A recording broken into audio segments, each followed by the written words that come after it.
going to start panel number 7, which is under the title Preservation of Traditional Architecture, Part 1. Most of our presenters on this session will be all based in Qatar. So the first one would be Mariam Al-Hamadi from the University of Qatar. And she'll be talking about traditional architecture and the heritage industry in the Gulf, followed by Djamel Boussaa from the Qatar University as well, on resilient historic centers in the Gulf, culture heritage, urban regeneration and sustainability.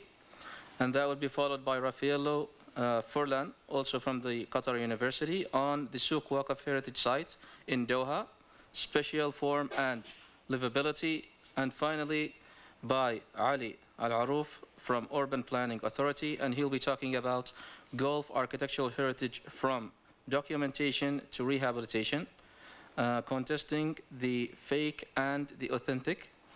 And I would ask everyone if they can kindly introduce themselves briefly and then move to present your topics. And everyone should maintain their time up maximum of 20 minutes, please. Okay, thank you. Good afternoon.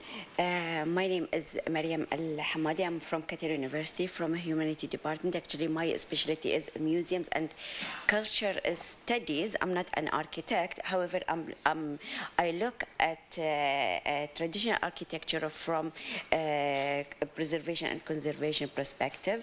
So I will talk today about my paper is not about also culture and heritage, is rather about the way the government in Qatar imposes meaning upon Qatari culture and heritage, and is about the way they subsumed this heritage into certain interpretation and reading.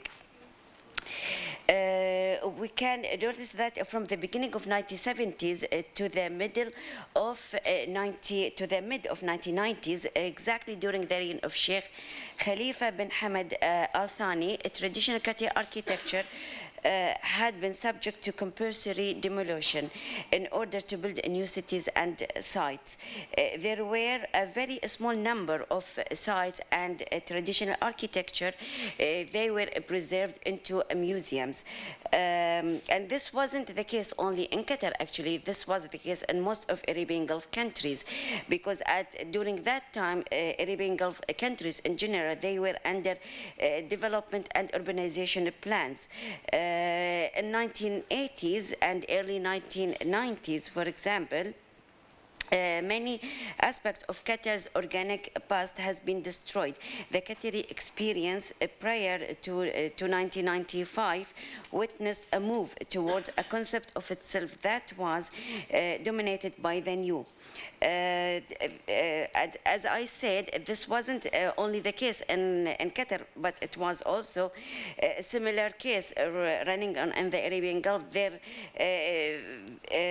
So there was a question about what's happening in the Gulf at this time, which is about whether or not we could have saved examples of a traditional architecture during the development process, and if so, how could we have saved them?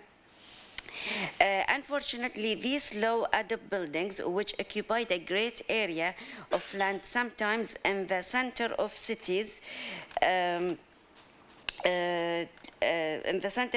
were seen as obstacles in the development process of the Arabian Gulf region. Added to that, the lack of awareness among the communities of the value and worth of this architectural inheritance facilitated the government's demolition plans.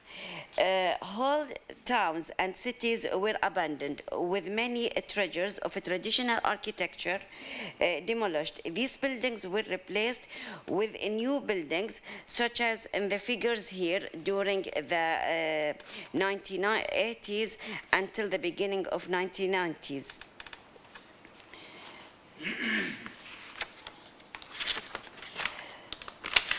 It may have been viewed by the government at that time that adopting Western style was a way of keeping up with international development. However, in 1995, when Sheikh Hamad bin Khalifa took over the rule in Qatar, he provided a glimmer of hope for this cultural inheritance in his development plans. His attempt to modernize the state meant balancing demands for new office buildings, trade quarters, ministry buildings, and vertical residential buildings with the need to protect the irreplaceable national architectural inheritance. This is why he began his preservation plan with Souq Waqif, the traditional Qatari architecture market, which had been restored in a modern style quite different from a traditional Qatari architecture during the reign of his predecessor, Sheikh Khalifa. Since 1995, and as a compensation for the lost heritage, there has been a drive in Qatar to recreate places that reflect Qatar's organic past. In addition to this, the government developed Souq Waqif Hotel. Some parts of Souq Waqif were restored to its original architecture building, and this is the Souq Waqif, which developed also during Sheikh Hamad era, which located at the heart of Souq Waqif. This illustrates the intention of the government of turning the Souq into a Qatari landmark and tourist destination. Of universal interest, heritage appears as an image of history, rather than a place or building that possesses a history. Accordingly, the interest in preserving and presenting heritage has become the domain of a specific group of people, those at the top of the social hierarchy in Qatar. They choose what is worthy of preservation, display, and remembrance. What is interesting here is the replication of Souq Waqif and what it presents as a Qatari national heritage.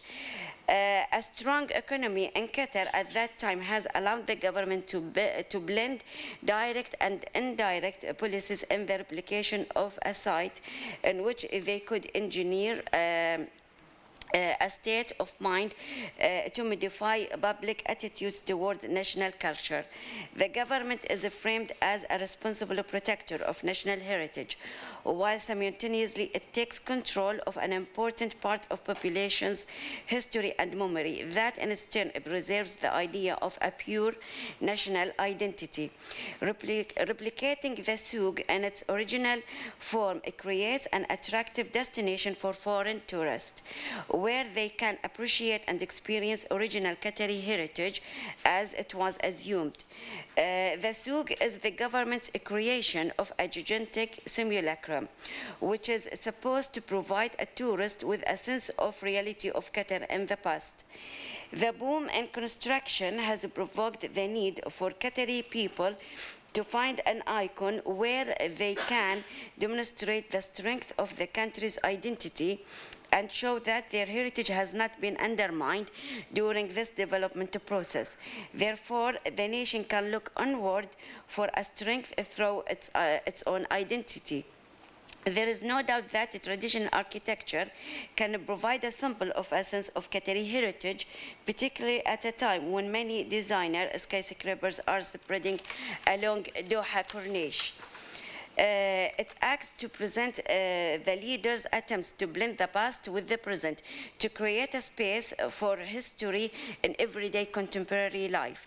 This function of the site is apparent in the politicians' insistence on arranging a tour for formal visitors to Souq Waqif, such as arranging in 2007, arranging a tour for Prince Charles, who visited Doha in 5 days, 2007, and he was accompanied by Sheikh Al-Mayasa, the daughter of the Father Amir at that time.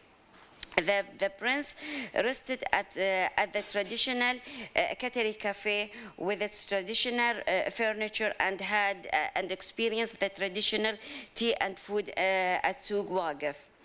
The image of this visit in the press demonstrate the ambition to restore the majority of the Souq's building as a traditional Qatari cafe and a traditional Qatari grocery, a traditional shop selling Qatari women's products. Even the Iranian carriers and policemen in traditional uniform, they all made a present at the Souq. However, beside these direct and indirect policies, Souq Waqif represent an implicit fear of permanent loss. There is a fear of losing Qatari heritage and identity. During Sheikh Hamad's region, there has been an expansion in the conception of heritage.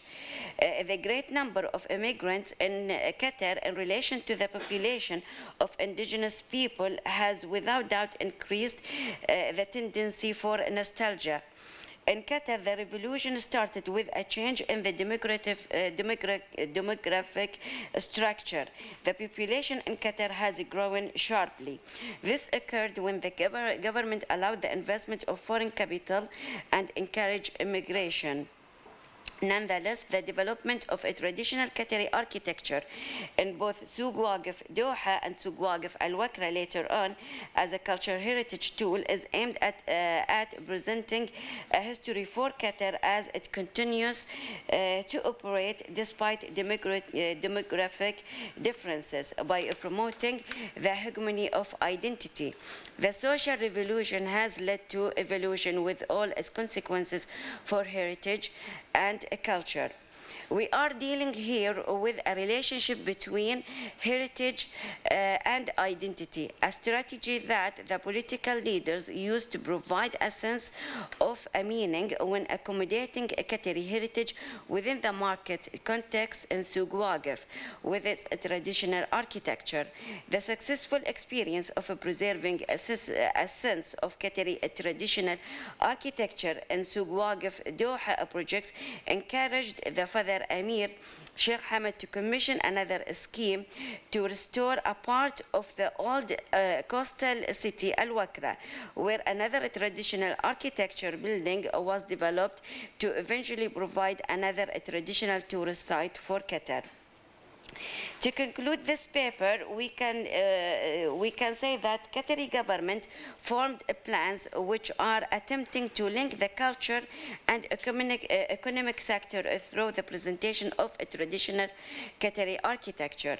This is one reason why today Qatar focuses so much on reconstructing its cultural heritage and preserving more Qatari architecture such as what we see today in Musharraf. Qatari heritage became no longer a self-referential heritage. Rather, it is simulated heritage that wishes to present Qatar on the world map. The government is using heritage as a reflection of historical facts and as an instrument in the hope of finding a sense of reality in objects that could become representative of Qatari history. Thank you very much. Assalamu alaikum. Good afternoon, everybody. Thanks for the chairs. Thanks for Dr. James for organizing this prominent event. And thanks for our senior student from Qatar University and the audience who are with us today.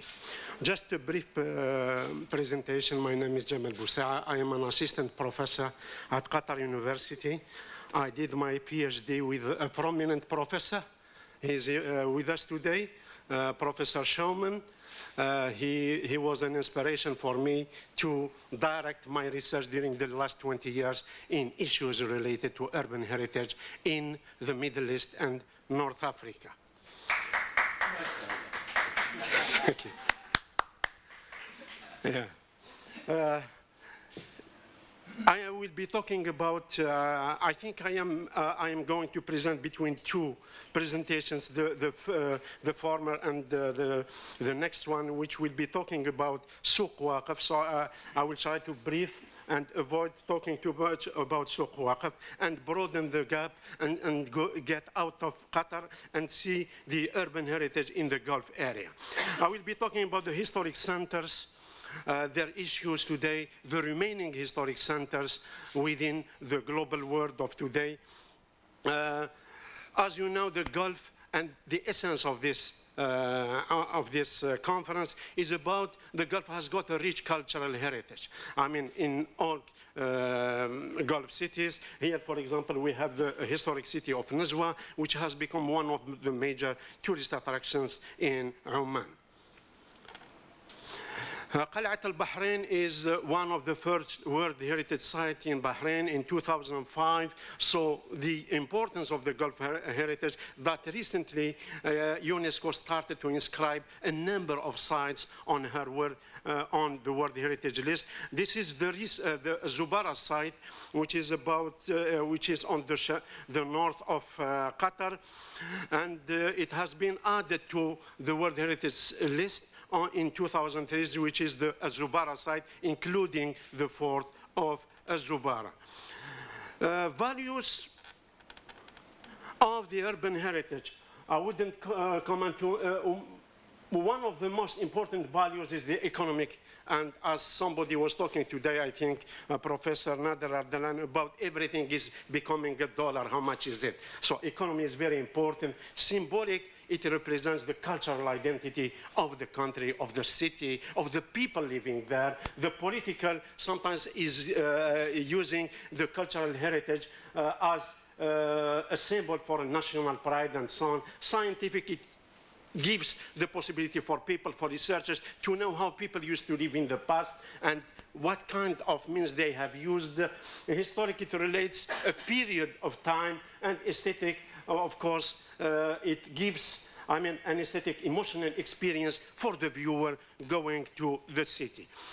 A number of cities in the Gulf. This is the city of Doha in 1947, which is just 2 years before the beginning of exporting oil. The oil was discovered in 1939. It took about 10 years to export it due to some political issues and some instability with the surrounding countries. This is a view of Manama in the early 1980s. And there has been a huge development which has been, modified extensively the city of Manama. This is the Farij al-Fahidi. Farij al-Fahidi is a new name for Farij al-Bastakiya for political reasons as well, because Bastakiya is, the origin is from the people who live in Bastakiya came at the beginning of the 20th century from the south of Iran in the village called Bastak.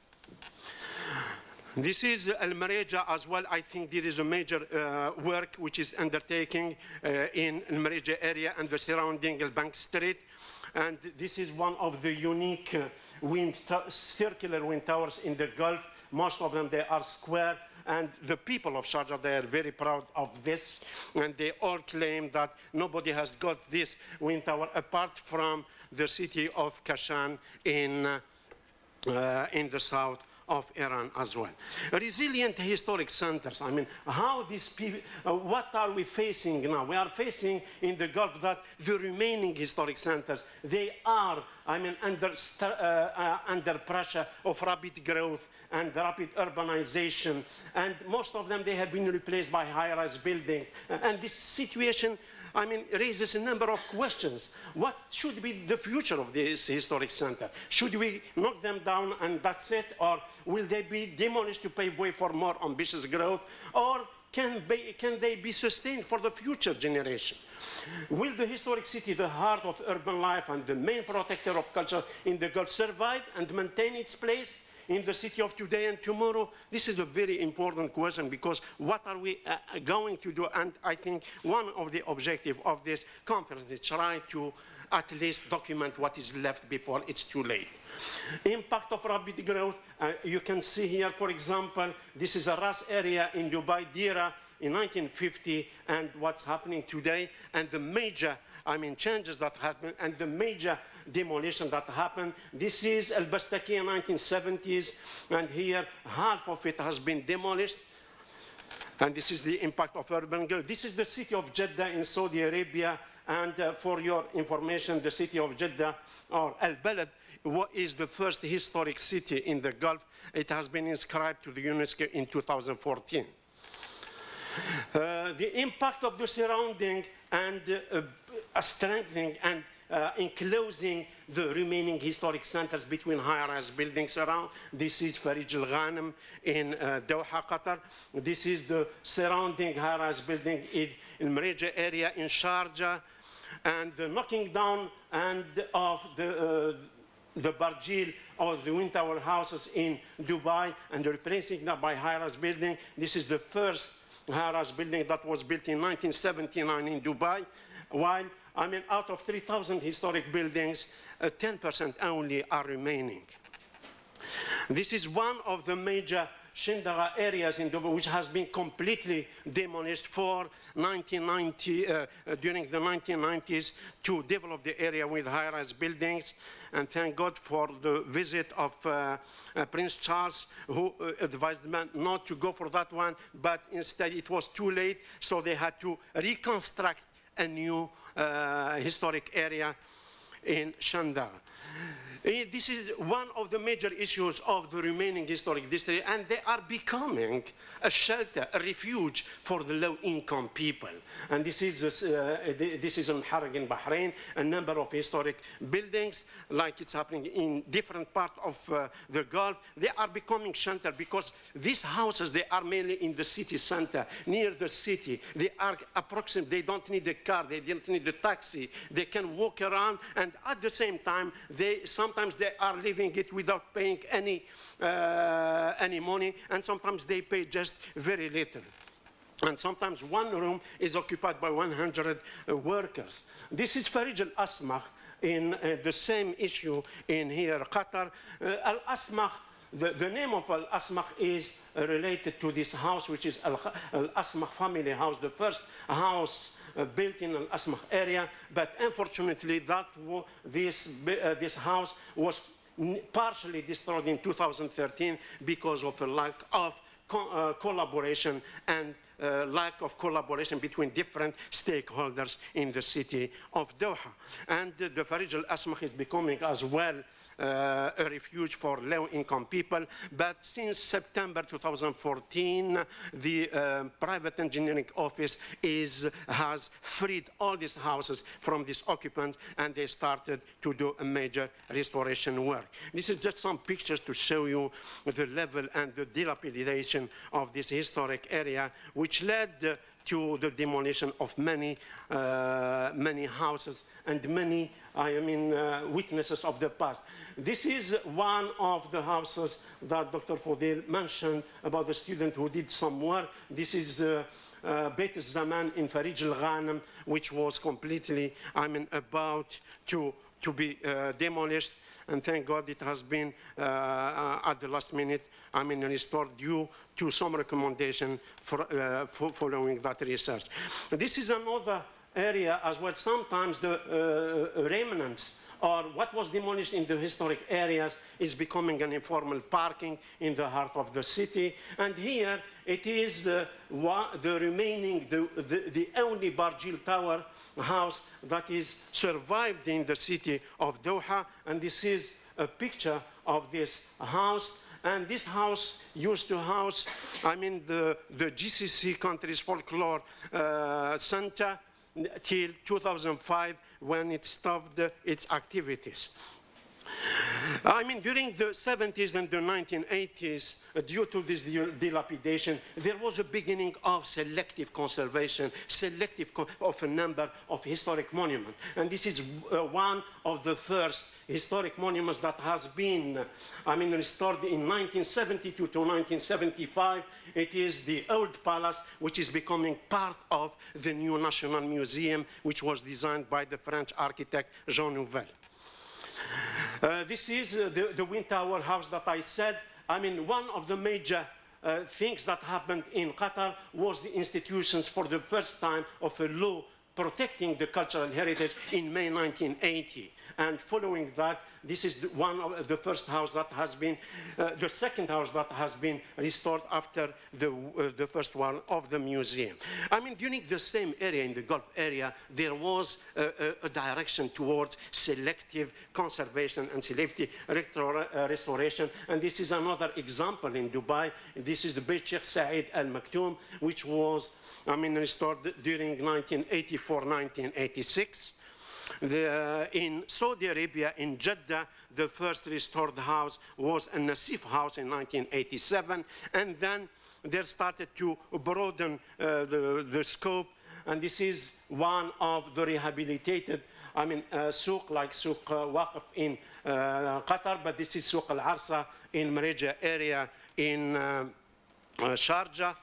A number of houses as well, a number of palaces started to be restored in Muharraq area in Bahrain, and they have been rehabilitated and given new function. For example, Beit al-Sahafi, which is the house of the journalist, a new life to historic buildings with major support of Sheikh Hamay, who is the actual Minister of Culture in the government of Bahrain.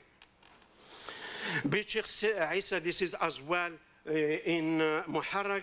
And then, if we take, for example, the case of Qatar, the case of Doha, what you can see in green is the few patches that have been survived from the huge, demolition pattern that happened after the discovery of oil during the 60s, 70s, and 80s, and up to the 90s. And these are the small patches that we can see. This is Al-Asmakh area, and this is the Msherib, which is undertaking, and this is the Ghanim. So we have about 9 historic districts remaining. What can be done for them to be survived? What is the future for them? I think in 2011, UNESCO instituted one major approach, which is called the historic urban landscape approach on the 10th of November 2011. This holistic approach intends to see the historic area as part of the city, not as something which is a part of something that should be dealt in, differently or dealt separately from all what happened. So it is a holistic approach by integrating the goals of urban heritage and those of social and economic development. So it becomes part. This model sees urban heritage as a social, cultural, and economic asset for the development of the cities. So it becomes an element that should be taken, that should have its own weight. So it deals not only with the tangible, but also with intangible qualities. And it takes into account the existing built environment, intangible heritage, cultural diversity, socio-economic and environmental, along with the local community values. So it is giving a new dimension to this historic area. However, in order to undertake this approach, there is a need to map, there is a need to document this remaining historic relics and these remaining historic areas. Here just the shifting from dealing with with separate buildings and monuments to a holistic urban and development, urban regeneration. And one of the major, or the first urban regeneration project that happened in Qatar is the Souq Waqif during the period 2004 to 2010. It marks one important, urban intervention in the heart of the city. And it has become one of the major tourist attractions. And these are just some pictures showing the safe way, the safe workway, and the Sika that has given this dimension of the feeling of safe, of people, families, kids going to this area. There is another project as well in Muharraq, which is called Souq al-Qaysariya. And this is an old souq which has been demolished. It has been completely reconstructed, inspiring from the local architectural heritage and so on. This is the historic urban landscape approach that should be the way forward. So we need to have a number of actions, undertake a full assessment of the city's natural, cultural, and human resources, use participatory planning and stakeholder consultation to decide on conservation aims, assess the vulnerability of urban heritage to socio-economic pressures and impacts of climate change, integrate urban heritage values and their vulnerability status into a wider framework of the city development. So it's becoming something active, not static, just preserve it and leave it as a museum, but it becomes a part of the city. Make priorities of policies and actions for conservation and development, establish the appropriate public-private partnership, develop mechanisms for the coordination of the various activities between the different actors. And this is one of the strong coordination which is needed for a sustainable mapping of this Khaliji heritage. And from the framework, from the 3 days of the conference, I thought about the Qatar National Library of becoming the main point of integration and collaboration between different, this is not all the list, but I picked out like the private engineering office who was behind the conservation of Souq Waqif share properties who are undergoing a major work. Just the chair tell me when it's remaining 5 or 1 minute. Okay. Share properties are come in at University of Liverpool, Harvard University, the Arab Engineering Bureau under the direction of Brahim Jeda, the Qatar University, the Ministry of Municipals, and so on. So and Qatar museums as well. I mean, we try to have this framework in order to feed it with the information. At least we have something that we can build on for the future before it will be too late. This is just another major project that was led by Sheikh Hamouza. It started in, I think, 2008, and it should have, and it is in one of the stages has been already finished, 2016, and it's still ongoing. The search for a new urban identity inspired from the past, as you can see. I will just conclude. Digitizing the Khaliji urban heritage, it is the new challenge ahead. Despite the great efforts done to sustain the Khaliji cultural heritage, however, long way is still ahead. Efforts should be coordinated around the Qatar National Library to set the path towards mapping and digitizing the surviving treasures of the Gulf heritage, starting from today. And starting today because tomorrow maybe it will be too late. Thank you very much indeed. Sorry for the time. Let me just interject here for a moment to go back to this very encouraging diagram. The intention of the Traditional Gulf Architecture project, once it's up and running, we intend to establish exactly this sort of network locally as well as globally. So thank you very much for this. Okay.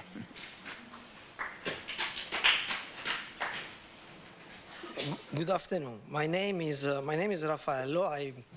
I work for Qatar University. I am actually teaching design studio, comprehensive design, and urban design at our master student. We have a few students here actually. Thank you, James, for organizing this event, this beautiful event.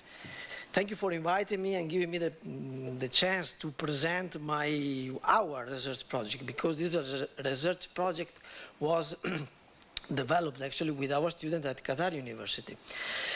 Now, as mentioned, I joined Qatar University in 2014, and since then I've been living in Qatar. Before coming to Qatar, I was in the Emirates for a couple of years, and in Australia for like 12 years, and before that in Italy, where I graduated. Now, one of the main we had a chance to discuss with the delegates the importance and the concern of this, the major concern of this event. And we believe, and I agree with Sania that was mentioning, that there is a disconnection between the way we build and the way we educate, or the way we have even been trained. And I mean, for me, it was interesting after many years working as a project manager and an architect to go back to studying in a way, because working in the academia means, at least my point of view, means, well, learning again. So this was sort of the path. Now, I really found extremely interesting all the session presented, and I would like to thank all of you, all the presenters, because the session has been very, very informative. Now, I agree, basically, I agree that it is important to digitalize the data, record the data. But as an architect and urban design, I wonder, how do we utilize this data? We just store the data in our museum, in our bookcase, and as they say, a class, or we utilize the data to design, I don't know, beautiful settlement, more livable settlement. Now, as I said, I'm Italian, and I don't know if you had a chance to go to Italy, but in Italy we have these beautiful, amazing medieval cities. I feel sad when I see that these medieval cities are abandoned sometimes, because the principle, I believe that the principle of sustainable urbanism, urban sociology, green urbanism, and so on, are embedded into these cities.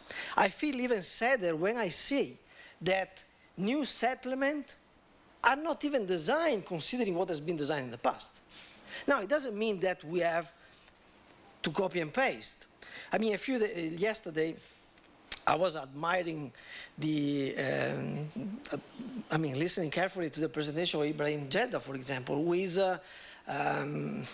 don't really believe he's a traditional architect. He's an architect that is reviewing the traditional principle of this country, of this region as well.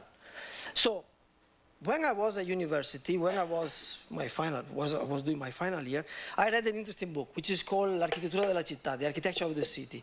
It was written by Aldo Rossi, a famous at the time architect. And he was actually arguing that in order to design this livable settlement, we need to go and have a look again at the traditional city, the European traditional city in this context. So the purpose of this, back now to this study, which was developed, as I said, at Qatar University. The aim of the study is to understand how and the extent to which the spatial form of the Souq Waqif contribute to the formation of social interaction. Now, the presentation is a structure into 4 parts. There is the review, we have the review of the literature, the research design, the findings subdivided into categories, and the conclusions. Now, the literature review is divided into the disciplinary context and the cultural geographical context. Urban design. Okay, we are talking about urban design, sustainable urbanism, urban sociology. Now, urban design is a multifaceted collaborative disciplinary process. It is a process of shaping the settlement or part of the city in order to make it more livable. Urban sociology is the study of life and the human interaction in the metropolitan areas of cities. It is nothing else than the study of the structure and problem of urban spaces. This is done in order to provide input for planning and policy making. Yesterday, several presenters talk about tangible and intangible factors, key principles, and so on. Now, the smart urban growth of our city should be based on addressing these tangible and intangible factors. But according to the presentation I heard, we are a little bit lacking the attention to the intangible factors. So the way we build a settlement, a city, a district, probably in Qatar, in the UAE, or probably in any, I'm talking about nowadays, in the Gulf, is exactly the same way we would build it probably in Italy, in Australia, and in other places. Is this the way to do it? So in order to really understand how we can implement livability, how these social spaces can contribute to the implementation of livability within our settlement, we went back and we studied the formation of the Islamic city. So we went back to history and we analyzed sort of the role of the mosque, the role of the souk, the role of the residential quarters, and so on. I'll go fast. After that, we went through our geographical, or after the historical sort of analysis, we went through a geographical analysis. So we tried to understand Qatar, how Qatar is developing, what are the needs of Qatar as well. So as we all know, the state of Qatar is part of the GCC. It is divided into 7 municipalities, and the population of this country has quadrupled in the from 1986 to 2010 due to the wealth of oil and gas. As we all know, it's just a repetition, I know, but the discovery of oil and gas changed this country, changed the entire region. So this means that new projects were started, new cities were developed, and the population increased as well. Now, Qatar is also trying to diversify its economy, I mean, into three sort of subsectors. Tourism, Qatar is aiming at becoming the center of the region knowledge economy, and it's finally focusing on the real estate economy. The development of Qatar is sort of, we cannot say directed, but it's envisioned by the Qatar National Development Framework, which is a special strategy to guide new development in Qatar. These are some views that have already been shown actually in the previous presentation, where we can really see the development of, well, the physical development of Doha, the capital of Qatar. Now, the Doha, the city of Doha, we studied Doha from a urban design planning point of view. We try to understand what are the major urban growth stages that Doha went through, and we identified 3 stages: the early period of pearling and fishing, the expansion of the ring roads, and then the development of the mega project, which is the phase we are living nowadays. Now, the state of Qatar is going through the development of major public transportation system.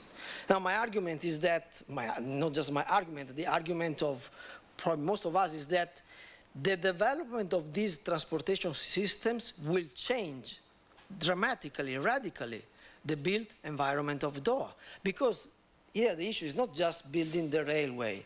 The issue here is building 101 or 105, I don't remember the exact number, of transit-oriented development. Transit-oriented development are urban villages.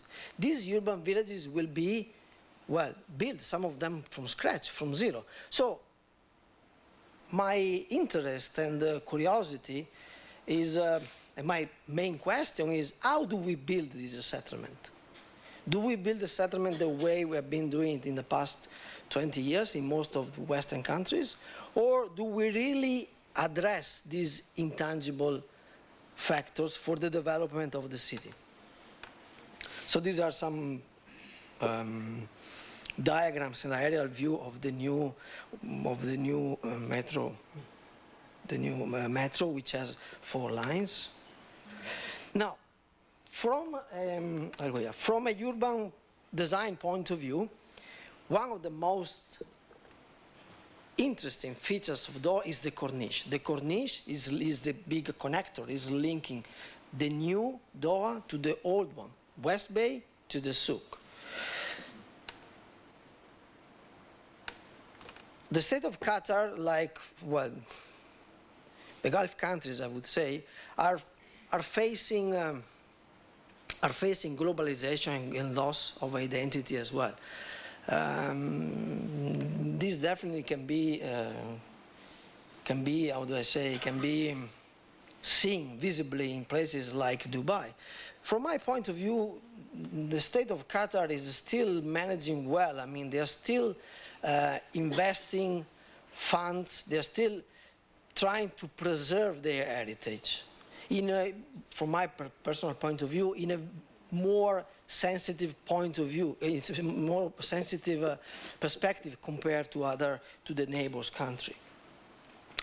Now, this is also, again, the preservation of cultural values and the attempt to develop a modern country is actually led through a document which is called Qatar National Vision 2030.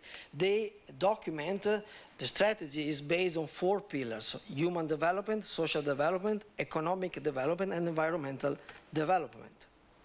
Now, we already talked about the Souq Waqif, the location where the Souq Waqif is, what it means, the standing market. It was rebuilt as per the traditional architectural language of the country.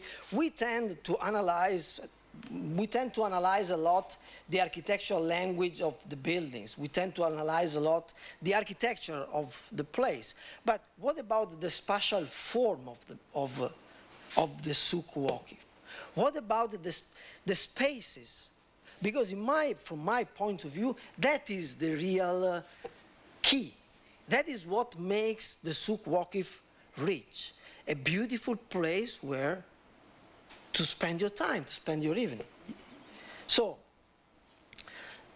some of my colleagues, I lived in West Bay, some of my colleagues told me, you know, you cannot live outside in summertime. Here there are 45, 50 degrees. How do you explain that in the Souq Waqif there is always people, no matter when? So, because it is it is a livable place.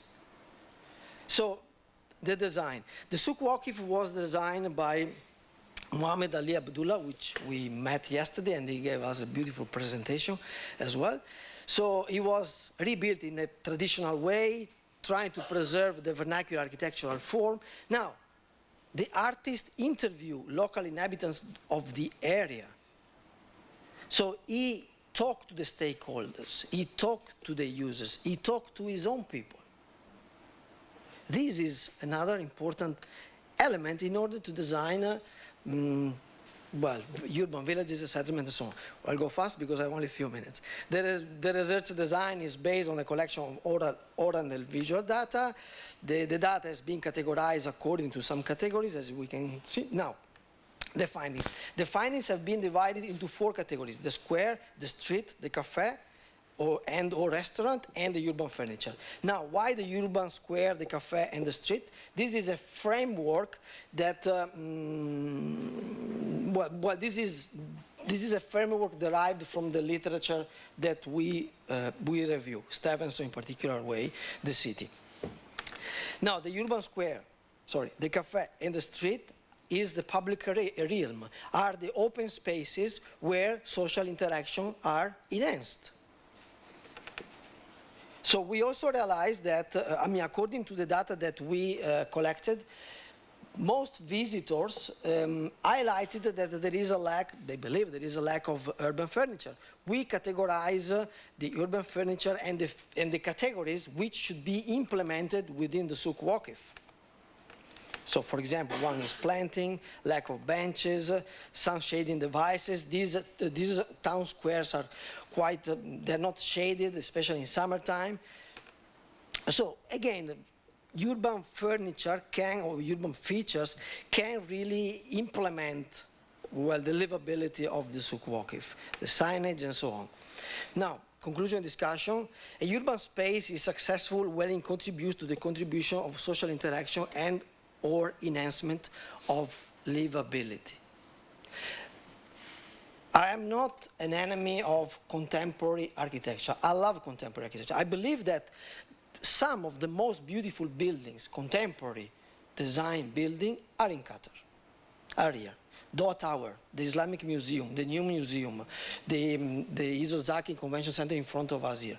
This building, Rem Koolhaas building, not far from here. These are amazing jewels. They're beautiful. The problem is not the iconic building. The iconic building is a beauty, is the outcome of a genius, the architect. But if this building is not connected to the other buildings, if there is no urban design, there is no livability. If I live in my tower in West Bay and I want to play football, soccer, or whatever with my kid is not here, but anyway, I cannot go on the ground floor and play football, for example, or even, I don't know, have a walk, because the ground floor is surrounded by cars, car parts. So how do we fix that? Exactly the way they fixed it at the Souq, underground car park. So it is not that complicated. It is quite easy. So we need to have a look at what has been built in the past. We don't need to copy and paste. As I said, we need to collaborate. We need to understand how to make this urban settlement, especially the new one coming, the 101 that will be built. How do we make this settlement livable? So collaboration, the architect should collaborate with the urban planner, the urban designer, the sociologist, the transportation engineer, and so on. It is a multifaceted, challenging task as well. If we don't collaborate with the historian, if we don't collaborate, we miss something. We will archive our data. We will archive our data in our beautiful library. But what for? Thank you.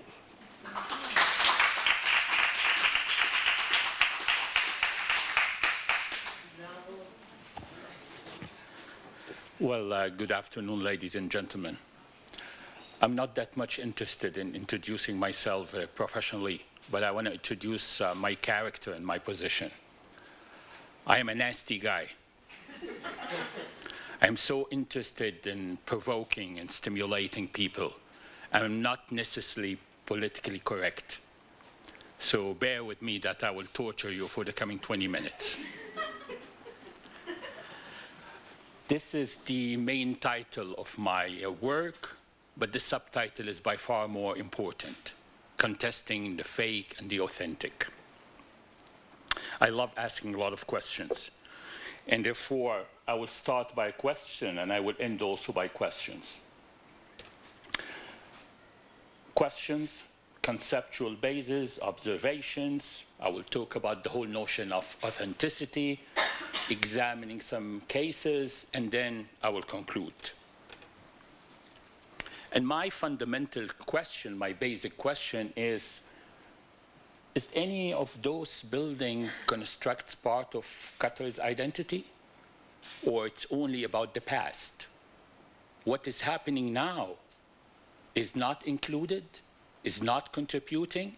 I think this is a fundamental question. Because it seems to me, once we talk about the whole notion of heritage and identity, we quickly go to the past. So this is my initial question: which is part of Qatar's identity? And then my conceptual trilogy is based on three main terminologies: the authentic, the fake, and the authentic fake. And I will elaborate.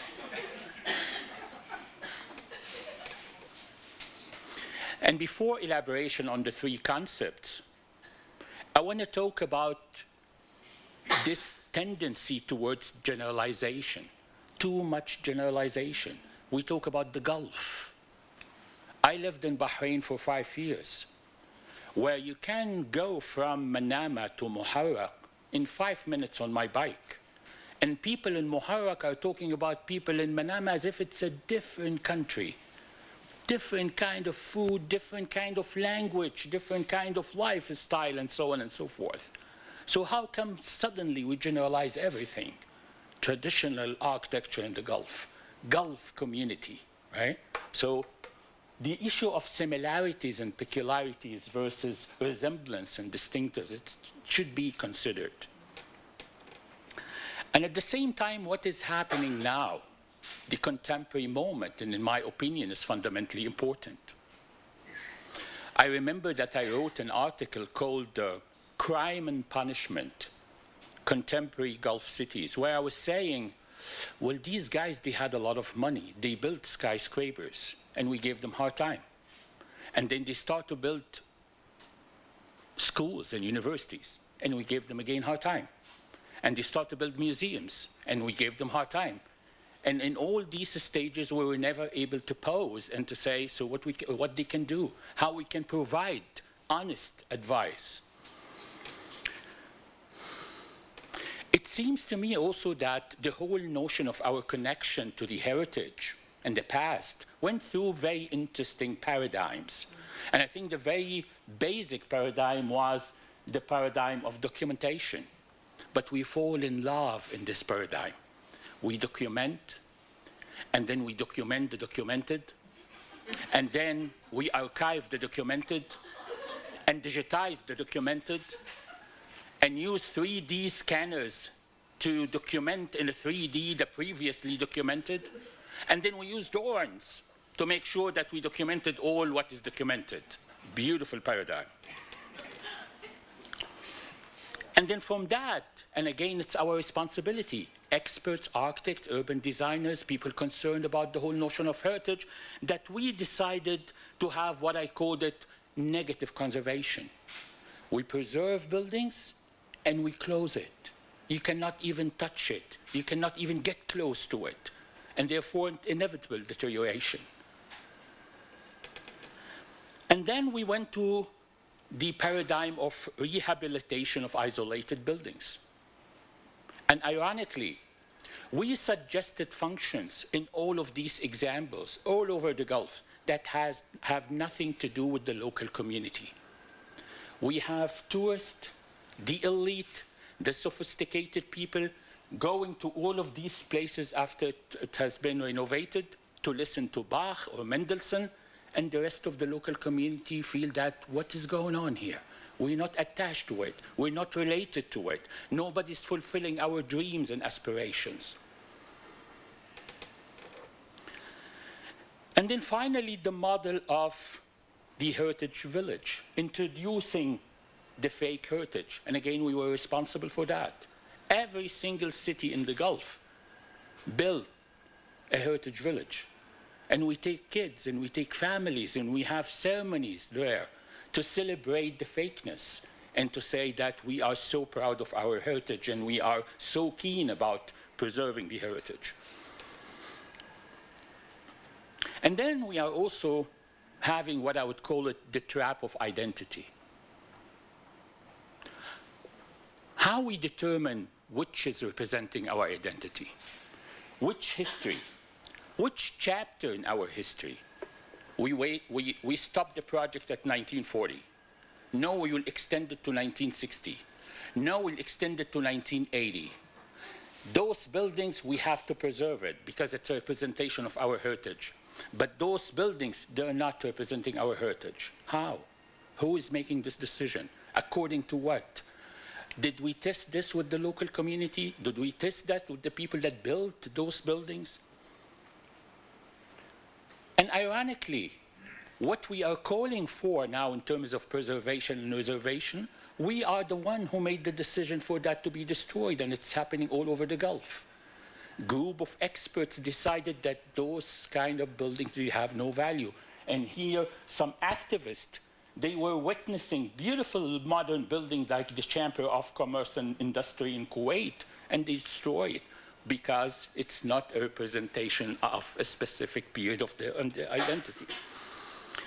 And therefore, we went into the whole issue of deconstructing and reconstructing our heritage because we are not that much clear about which to keep and what not to keep. And therefore, we kept on losing things and adding things in a process that again went through this trilogy of authentic fake and authentic fake. Another very important issue about the trap of identity is the social component of identity. There's some very distinguished feature about the Gulf, which is population. The mosaic of people. You're talking about a very best situation in Bahrain where you have almost 50% of the population are expatriates. So even when we talk about the whole notion of identity, where is the social dimension here? Do I have the right to participate in the identity of Qatar because I'm living in Qatar for the last 10 years? Or I have to maintain a sort of sense of outsider, I don't belong here. And this is, again, very important when you talk about cultural intervention and cultural preservation, because it seems to me that I am also one way or another in this dialogue of cultural kind of exchange. And therefore, it seems to me that a multicultural ethics and more blurred boundaries are needed to sort of complement this beautiful, unique tapestry of people within Gulf cities. And what is more amazing that when we move this notion of the trap of identity to architecture, again, we will see that we promote very, very interesting interpretation of identity. Here, for instance, we are talking about truly Riviera Arabia. I don't know how this is related to Arabia and the Riviera. And then you have a beautiful muhajjaba lady with another lady, very modern. So, you know, it's as if it's the statement and manifestation of radical confusion. And we need some sort of clarity about what exactly we're doing here. And then the power of the copy. This is the pyramid. I'm originally from Cairo, Egypt. All the time when I was allowed to go to Egypt, all the time we take people to go to the pyramid to talk about our heritage. And then we had a professor coming. And then he stopped in front of the pyramid and he said, but this is too small. And we said, what do you mean too small? He said, the other one is really huge. And I said, which other one? And he said, the one in Las Vegas. It's by far bigger. You can go inside and have a drink and eat, and it's a beautiful place. Yeah. This is the dominance of the copy. Well, this might be an individual case. How about the Eiffel Tower? The Eiffel Tower, after the exhibition in Paris, a lot of people were writing a sort of request to be demolished. Now the Eiffel Tower is the landmark of Paris. Not only that, it's also the landmark of Las Vegas. But more ironically, it is used as a catalyst for urban development in Dubai. This is a huge urban development project called the Falcon City of Wonders, where you can have replica of the Eiffel Tower, the pyramid, and also the Great Wall of China, all in one place. So buy an apartment here, you will enjoy the whole world. And then another copy, but in my own opinion, the most valuable copy. This is a copy of Taj Mahal. But this copy was added to it a very authentic layer.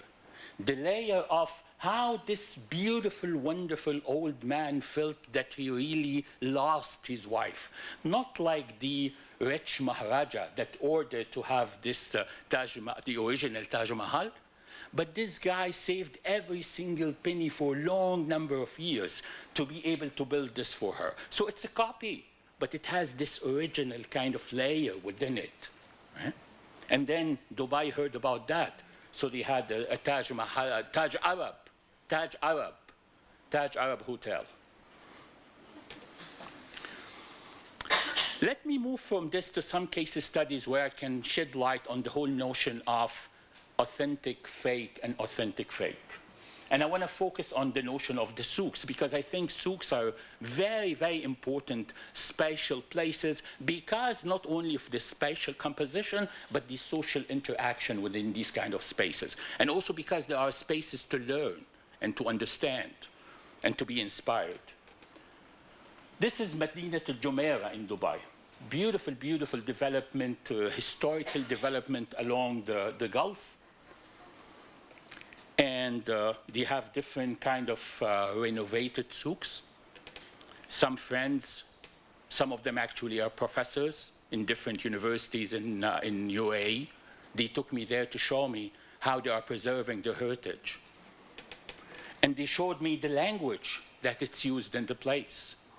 Beautiful, beautiful language. And you see bajers, and you see how the places are packed with people, and the beautiful, beautiful roofs. Not only that, you get closer and you see how people are interacting, how these places are vibrant. Beautiful waterfront. And then I asked, when this was built? And they said a couple of years ago. It has nothing to do with heritage. It has nothing to do with the past. It's a purely real estate project, but it's packed with people. People are happy. Not only happy, they are using the project as a representation of their heritage and identity. Look at the power of the authentic fake. And then go to Bahrain, beautiful country. Souq Bab al-Bahrain. There is literally a gate that was the sort of the connection between the port and the city and the souk, called Bab al-Bahrain. And once you go inside, there was a vibrant souk with some interesting kind of, again, I would say the first wave of globalization coming from Iran, from Iraq, from Yemen, from Zanzibar, from all over the place. And you see the sort of the new global kind of pace of development and the old fabric of the city. And this is, the gate is like the sort of on the edge of this interesting transformation between the two fabrics. And you can see it here more, the duality between the two kind of language and the two kind of urban settings. But what was to me very interesting about the souk is what is happening in the souk. Not necessarily what people are selling, but also the authenticity of the events, the notion of the event place, and how the souk in specific times of the year will be sort of a place for people during the time of Ashura. So the whole spatial composition of the place is transformed into a very unique and creative manner to express the rituals of the festival of Ashura from multicultural and racial Shiite groups. Even they have a very interesting performance within those spaces. And the whole kind of third dimension of the place is also changed dramatically because of their beliefs and their way of expressing the rituals. And then they started to innovate the souk, because it's good to innovate the souk from time to time. We want to attract more people. So what they did, trying to innovate the souk, let's go to traditional architecture. Let's look at the old, previously archived, we talked about documentation before, the previously archived vocabulary and try to imitate it. Let's have a badger, not necessarily that it would work, but we need a badger and we need some of the different kind of visual elements that's used in the place. And even let's create some public spaces that would never accommodate the kind of authentic rituals and festivals that were used to be accommodated in the place. And then let's add the flavor of the mall too. So suddenly what was kind of very authentic place, gradually it's moving into a typical mall that you can see it in any part of the region. And then my third place is Souq Waqif. You had enough dose of Souq Waqif. But I will go to the other extreme, because I think Souq Waqif is beautifully fake project. But it's a beautifully fake, because it has different kind of other authentic layers. The whole story about Muhammad Ali listening to people describing the place for him, that has nothing to do with Souq Waqif. Souq Waqif was never like that.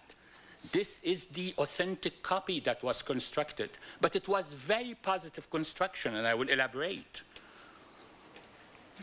This is a souk is about display of products, talent, its opportunity to share and meet with people from different cultures. And that was maintained. Within the souk, you will see this triology very expressed. Maybe some traces of an old hotel called Bismillah Hotel. But then the rest is a sort of process of adding more layers to this fake and authentic fake. All of these are buildings that were never been there before. But it's beautiful. People are enjoying it. Not only that, even my dear scholars are talking about it as a representation of Qatar's identity. Beautiful. I don't have any problem with that. But we need to sort of shed light on this originality of that. And again, a beautiful display of products, talents, sharing goods. extended experience that were never been in Qatar before, have never been in Qatar before, the notion of your ability to walk in a place in Qatar. I remember I came to Qatar 10 years before, and there was no place to walk for us. You cannot walk. You cannot walk in Qatar, basically. And then suddenly Souq Waqif is coming to present for us, to construct for us a very unique spatial experience, a different kind of interaction between people and places. But what is also important in our analysis of the Souq here, that in the process of building the Souq, we also destroyed a lot of heritage. A lot of chapters of Qatar's urbanism and Doha's urbanism were totally demolished. But at that time, we felt that it's a legitimate approach to destroy all of this because we are extending the fake. So we destroyed the authentic to extend the fake, but this is also acceptable. And what is ironic, that we cannot stop the process of gradual invasion of the fake towards the fabric of the city because we feel that it's a beautiful experience. So we keep on building without trying to understand that small is beautiful. And this is the whole beauty about originality, that you have this sense of limited growth. Not only that, we transformed Souq Waqif into a brand. Every city in Qatar, they want to have their own souk. And I think tomorrow you'll go to Wakra, right? Yeah, they have Souq Waqif in Wakra. They called it that, Souq Waqif in Wakra. And then there's a competition now that, not architecture and urban competition, I mean competition between the municipalities. I just had in the Ministry of Municipality a meeting with some of them, telling them why you have to have one more Souq Waqif. Dig in the history of your place. Find the narrative of your place, the story of your place, and come up with something out of this, and instead of trying to find Souq Waqif. Because Souq Waqif in Wakra is a deserted place. It's more like cinematic, theoretical kind of decor, because there's no life there. But in Souq Waqif, people are having fun because of, as I said, this interesting process, integration between the authentic, the fake, and the authentic fake. So people are walking, eating, drinking, and smoking shisha, of course. So I want to conclude by saying that I think there is a sort of a triumph for those authentic fake places. They are very successful. And I spend a lot of time trying to analyze why those places are really successful. Successful to the extent that not only from a frequency of usage, but successful in the sense that they change our perception. They change the perception of the people that started to look at these places as a representation of their identity and the most valuable chapters in the history. Because number one, they provide vibrant, livable, and entertaining connection with the past. We were not able to do that when we preserve buildings and close it, or we rehabilitate building and give it a function that would only speak to the minority of the community rather than the community as a whole.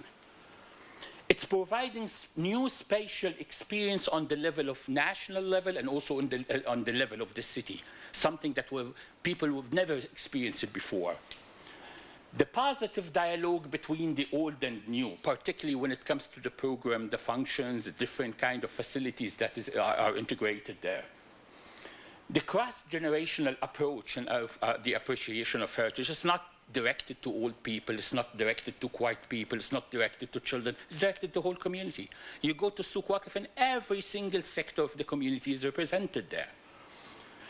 The shift from focus on monumental building to a holistic urban setting. This is also a very common thing in all of these authentic fake projects. They were able to shift gear from focusing on a single building to deal with an urban setting that would speak again to the whole community.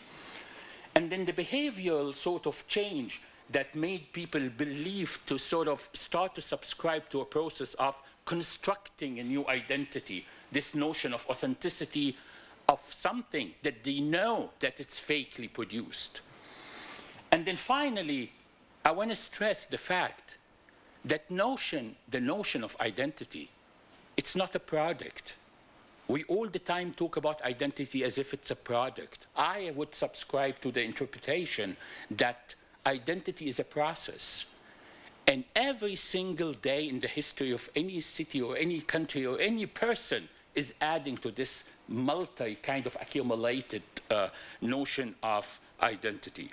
So thank you so much for listening to my authentic fake and authentic fake story.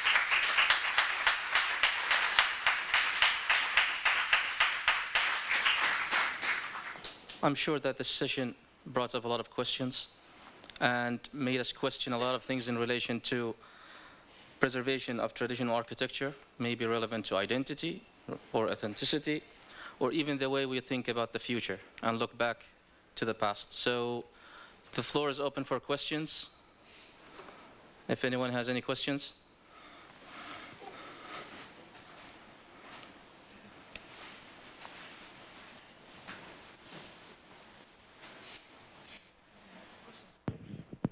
Thank you very much. I very much enjoyed the session, so thanks to all the speakers. And this is a question for all the speakers, and it's a very open one.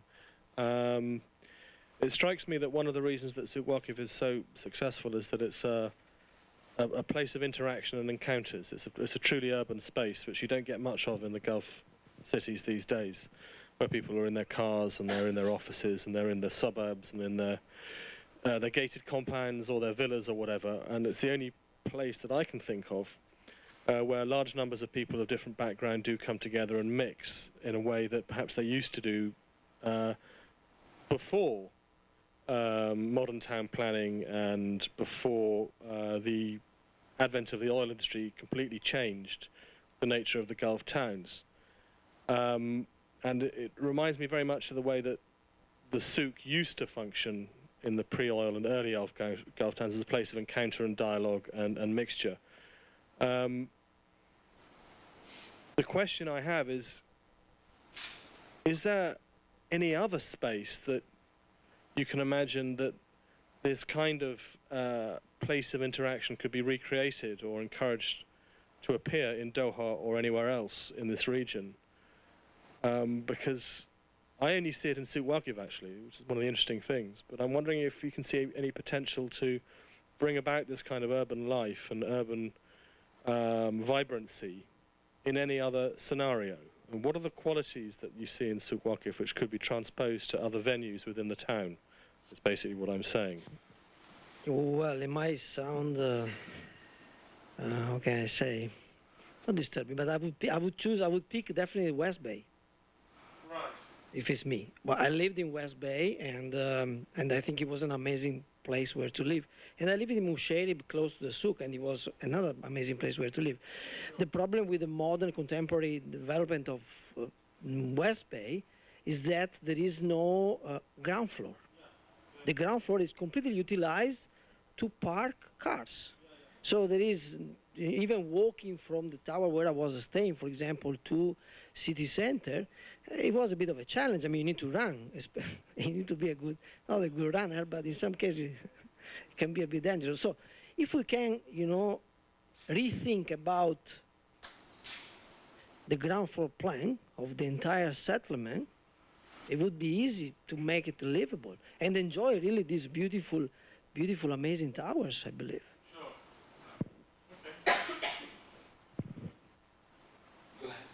Okay. I think one of the issues in the Gulf is rarity. I mean, when you have a rarity, if you have something, it becomes very attractive and very valuable. So if you take the case of Souq Waqif, I think it's the first urban intervention after dealing with, like Dr. Ali said, isolated buildings, isolated monuments. So this is the first experience. And there is no other experience that is competing with it.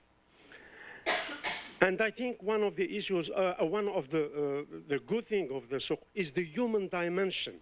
I mean, it's not just the built heritage. It's not just the mortar and the brick or the stone or whatever, but it's the people.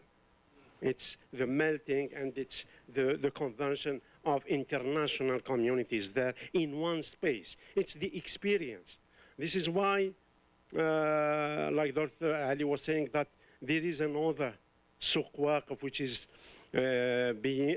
being developed in Al-Wakra, and maybe another one will be developed in Al-Khor or whatever. I think the experience, it's the human dimension, it's the activity, it's the intangible heritage that gives Souq Waqif this dimension. It's not just the built-up area.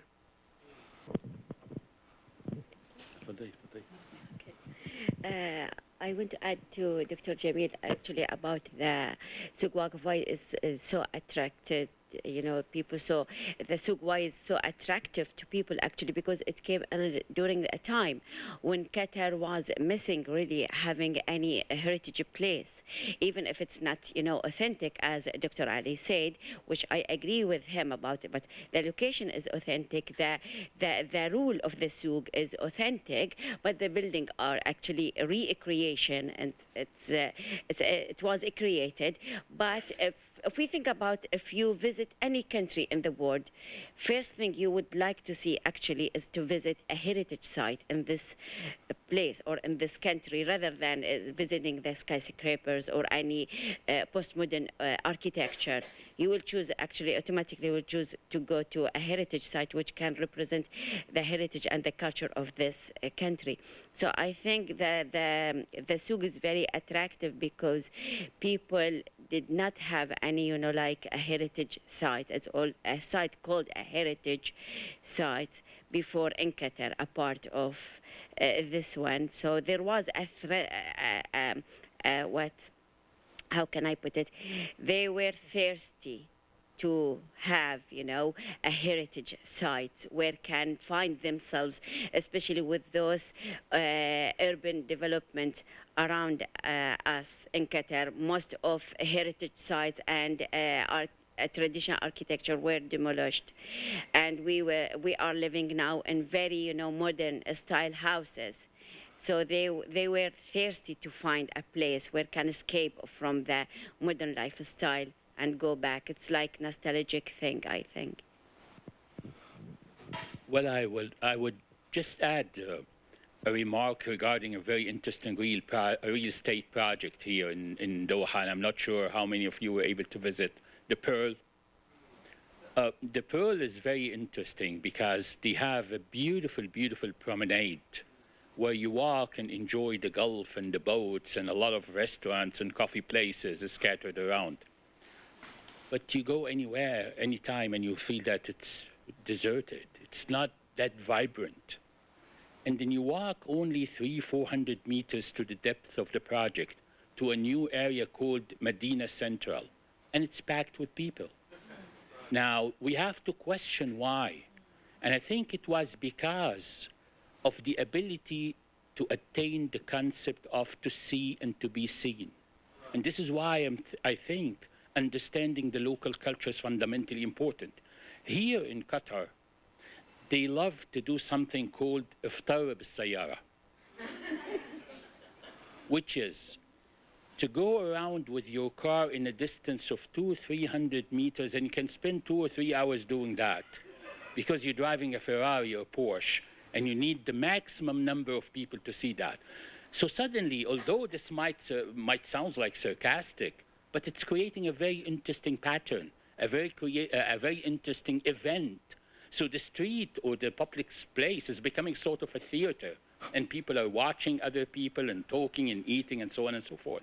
So in the same real estate project, you have a beautiful waterfront that is designed according to the best urban design principles that's coming from global urban and architectural schools.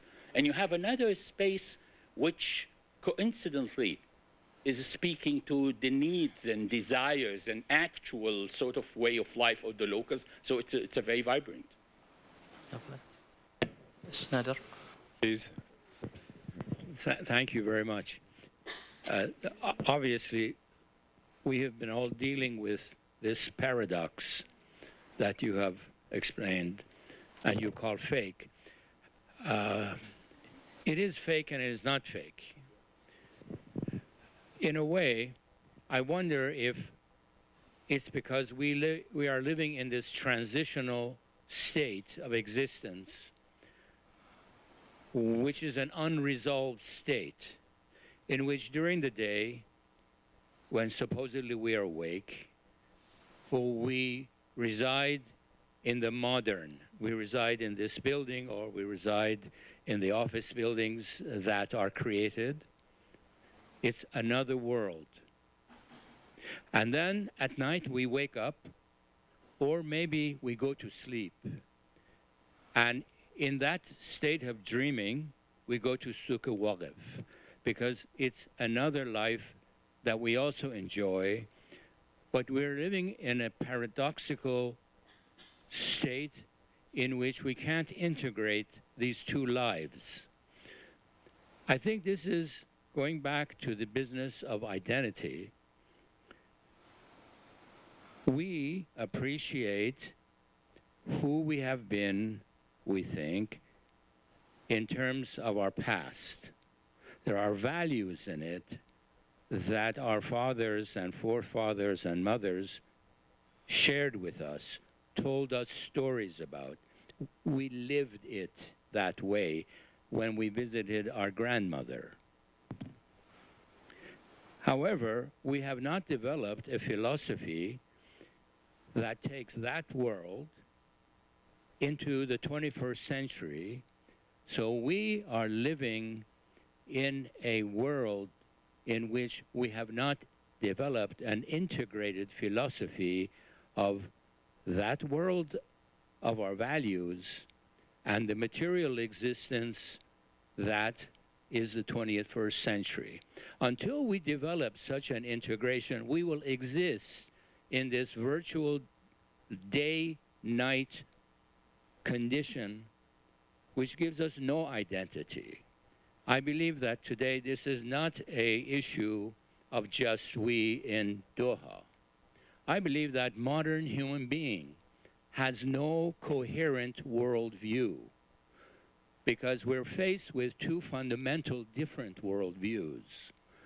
We're faced with the scientific worldview that says from a big bang of 14 billion years ago came something out of a flash, out of a series of particles and waves coagulated in time, came the earth and the world that we know, and Ali and Madame and Yeshua and Yeshun and Haitham. Yeah? This is what we're told. Yet, there is the entire other world of the revealed book. In our condition, it is Gabriel telling us the story of the Islamic creation myths, or the Noah, or in the Judaic faith, or in the Buddhist faith, okay? So there are this dichotomy of what you may call the revelations of faith and the revelations of science. Until we develop some philosophic integration that is a unified integration, there'll be no identity because we will exist in these two worlds that are never today able to match. And so at one point we jump on one side and we jump on another side. And this is the dialogue that is going on. And God knows when we will develop that integration. Until that time, we will exist in a dichotomy and we will do what we're doing, I think. Thank you, Nader. Yes, Vincent? I'd like to make a comment in between authentic and fake. You said that the new souk is named Al-Waqif, but Marawal, it was named Al-Ahmad. I said what? The souk was named now, is named now Al-Waqif, but if Al-Waqif, Souk Waqif. Before it was named Al-Ahmad. It was the real name, Souk Ahmad. Yes. I was not talking about the name of the souk.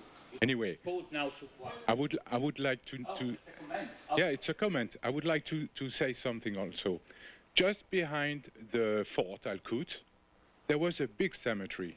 Remember, every one of you, a cemetery is a holy place. Instead of this cemetery, I think you buried the cars under. Did you take off the skeletons, or did you bury the skeletons under the cars? Sir, are you talking about the name of the souk or the fate of the bodies? So we can elaborate. Because two different stories. Both, well, I don't know about the notion of Al-Hamadi souk, to be honest with you. Maybe Professor Djamel, they know more about that. But my limited readings in the name suggest that it was called Souq Waqif because people used to trade while standing, right? It was behind Al-Qut. Okay, so maybe also the name is wrong, and this. It's in the corner. It's in the corner. So if the name is wrong. South end of the covered area. Yeah. It was the open space in the elbow. So if you suggest that.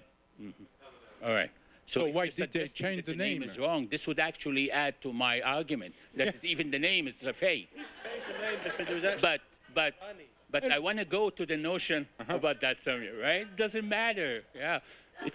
I mean, the only name left, everything is fake. How about the name? Fine. When it comes to the notion, of the bodies, I think again my colleagues would elaborate. But according to Islamic sort of beliefs, you can evacuate the bodies and keep the site open for a good number of years. This is part of the traditions here. And then after that, you can use it. So I would guarantee for you that you wouldn't feel bodies in cars. Thanks. It was really nice discussions with Ali Abdurraouf. I really like not get scared. Being scary, huh? Zombies all over. What it counts. Can you raise the microphone, please? Yes. When it comes, I mean, it is interesting discussion, but I think in terms when you do research, we always do get out of this discussion with something, right? Usually when it comes to traditional architecture, traditional cities, and so on, in the scientific tradition first is try to understand what happened, what makes this city as they look. And when we understand, we try to explain to other people, this is the reason where it comes. And then the third part of any research is to predict, to help the new designer to make cities that are more livable. And in my point of view, when we talk about traditional architecture, traditional cities, sometimes it's vernacular, sometimes we get into authentic. I think the rule of the games are not clear. What is traditional?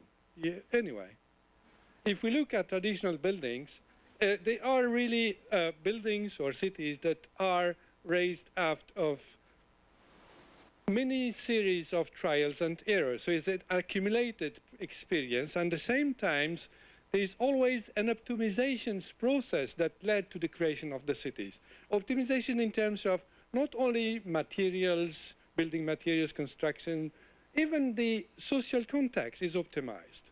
So the neighbors, when they build their houses, they take into considerations how the other house is built. And this is what makes this city very interesting. So for me, when it comes, and I don't know if you agree with me, studying these traditional cities is more to understand the optimizations process that happens, that help me in my design, than rather to almost glorify too much. And I can guarantee you there is a lot of mystification about traditional cities. Sometimes they are totally wrong. Sometimes they are not suitable for our time. They were suitable for a certain period of time, but they are not now. And this is why people do not do the same thing. This is where they move from modern buildings and so on. They have other needs.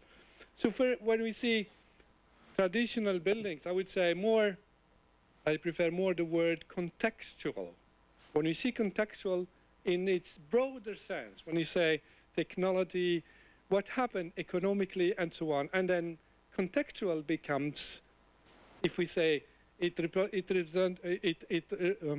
responds to the context of that time, then what we are doing now is always responding to the context. So there is nothing wrong with modern architecture. No. Absolutely nothing. And let me just try to, because I took some note to keep fate of my Can you make it short, please? We're running out of time. So this is for me, I will not continue because this is a very broad discussion. I agree, Jamal. What do we do with I shared the office for 3 years. Yes. I agree with you. Indeed, I don't believe that the TOD, the transit-oriented development, can be designed, developed, built in a, on bracket, a traditional way. We cannot build the new Souq within the new transit-oriented development. We need to go through, we need to have a development based on density, diversification, design, and so on. Now, I'm not against, again, the skyscrapers or modern contemporary buildings, but we need to, the way we use this building is more or less the way we used it many years ago. So still we need to buy milk and bread. So now, in my view, there is no diversification about day and night. There is diversification about day and night when I just leave the tower, I go downstairs and I find nothing, so I need to go to the Souq. But if I find whatever I need within West Bay, for example, if it's West Bay, I don't need to go to the Souq. So we need just to implement these urban villages or new development. Doesn't mean that we have to build them with the same human scale that we utilized years ago. No, I just want to ask, because I can use no microphone, because what I wanted to reach with my discussions, and this is, we see it in Nordic countries, what is it, the process, the way cities are built, there's a lot of people participation. They build their systems. And this is what makes, if we see traditional cities, and I've been myself in real case experience in the last land, my uncles divided, the way they decided the street, the way they decided how it will be. It's really deciding how the city will look when it will be built. And this is in people participations, getting people into the process. This is what guarantees a better integration or interaction of people. But if you build a city and then you try people to get into it, how they can interact? They have been not involved in the process. It doesn't mean we have to ask them for everything, but usually, at least in Nordic country, whenever there is a master plan in any region, it is exposed and people discuss it with the urban planner, urban designer, architect, explaining to people, and then they can give their points. And then when people give their point, participate, they adopt the city. Then it becomes their city. And this is what I wanted to do. Yeah. Thank you very much for your comment. And I would like to, I think we're at... Only 1 minute. I want to... Ali, this is for you. Don't be afraid about the change of the names. Now, Souq internationally has another name, a third name. If you just look on the brochure of the mega cruiser coming here, there is the official name. Ask a Carva driver how they call the Souq. And you see, the Souq is Souq Shisha. That's it. So it is written on the brochure of the mega cruise liner MSC. When you ask about Souq Shisha, that's it. Sorry for this. That's okay. Thank you, everyone, for listening. And I would like to thank all our speakers. So please join me now to thank them, please. And we're having a 15-minute coffee break. So please join us back at 4 for the next session. Thank you very much.